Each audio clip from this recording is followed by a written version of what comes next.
Hello everyone, welcome to Yoga Upload. I'm Maris Aylward. Today's video is about yoga for beginners, how to survive your first yoga class. If you've been curious about yoga for a while now, but you've been too intimidated to try, that is completely understandable. It can be scary to try something new. So today I have some tips for you to make sure that you not only survive, but also enjoy your first experience. Tip number 1, do your research. Visit the websites of the yoga studios or the gyms that you want to try out. Read the class descriptions carefully. If possible, go to a yoga for beginners class. That way you're in a setting where you can learn at your own pace. It's a teacher's job to make sure that you're practicing safely and effectively and you learn proper alignment in the poses. And if you have any questions, feel free to call the studio ahead of time to ask them about their class offerings. Make sure you know what you're walking into that first time. Tip number 2, arrive early, at least 10 to 15 minutes. If it's your first time at a studio, you'll need to do some paperwork, registration forms. They might give you a short tour or orientation. So you want to make sure you have enough time for that. You have enough time to ask questions, get settled, and familiarize yourself with the space, and maybe chat with the teachers or the students. You don't want to be rushing in at the last minute, not knowing anyone, not knowing what to do, not knowing where things are on your first day. That extra time will really help you relax and be more comfortable. Tip number 3, come prepared.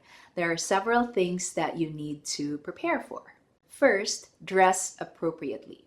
You don't have to be in any fancy, expensive yoga clothing. Just wear comfortable clothes that you can work out in, that you can move and stretch in. That being said, it is helpful in yoga to wear more form-fitting clothing. It helps you and the teacher see your alignment better. And also, if you're wearing maybe loose shorts or a loose t-shirt, those clothes are going to move around. So if you're in forward fold or downward facing dog, your shirt might go up to your face, or if you're stretching or moving your legs, and you might feel self-conscious if you're wearing shorts or kind of loose pants. So in this case, it's helpful to wear form-fitting clothing and make sure nothing is moving or flailing about while you're doing your yoga. Another thing you need to think about is your yoga mat. If you don't have a yoga mat, you can call the studio ahead of time to ask if they have yoga mats. You can borrow, rent, or buy. If you want to get your own yoga mat, do your research again. Make sure what you get has enough traction, has enough grip, so you're not sliding around in the poses. If your joints are sensitive, make sure the mat has enough cushion. And if you tend to sweat a lot, you might need a towel with you. Now, these are things that you learn over time. I do have some reviews of yoga mats. I will link those videos in the description box below, and I hope that helps you pick the mat that's right for you. Now, clothing, yoga mat, towel, these seem like trivial things, but really sometimes they can make or break that first yoga class. These minor annoyances can be really discouraging and prevent people from trying yoga again.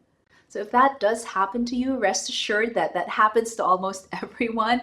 Sliding around the place, your clothes are bothering you, your hair, all of these little things. But you learn that over time, and also it's fixable. Eventually, you'll find the clothing that you're most comfortable in. You'll find the mat that works for you, towel or props that you need. So don't be discouraged. Just keep trying and keep experimenting with different clothes and mats and towels. Tip number 4, don't hide in the back. I've been teaching for a number of years now, and I see beginner yoga students kind of tiptoe towards the back of the room, place their mat, so I don't see them. You know what? It doesn't make you invisible. I can still see you. And, yoga teachers will walk around to make sure they can see everyone and they can help those who need assistance. So there's really no point in hiding in the back. In fact, that works to your disadvantage because you can't really see or hear the teacher as clearly as you would if you were in the front or in a better spot. When you watch a movie, when you buy movie tickets, you want to get the best seat possible. So same thing with the yoga class. You're paying for it, make the most of it.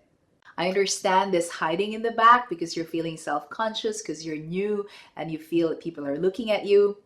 Trust me, all the other people there are too busy with their own practice to spy on you.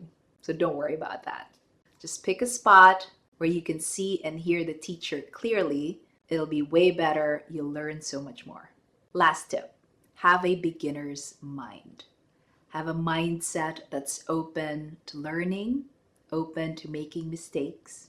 Remember that in yoga, you're not there to perform, achieve, or compete. You're there to discover the practice. You're there to nurture yourself. There's no such thing as failing at yoga.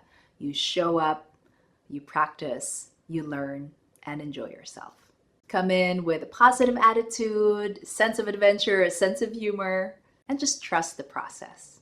So keep those tips in mind, and also know that sometimes no matter how much you prepare, things don't work out. You don't enjoy the class, maybe the teacher's style doesn't really connect with you. Don't be discouraged. Keep trying things out. You will eventually find the right styles, the right classes, and the right teachers for you. It's all part of the process. I hope that was helpful. Thank you so much for joining me today, and I'll see you next time. Bye.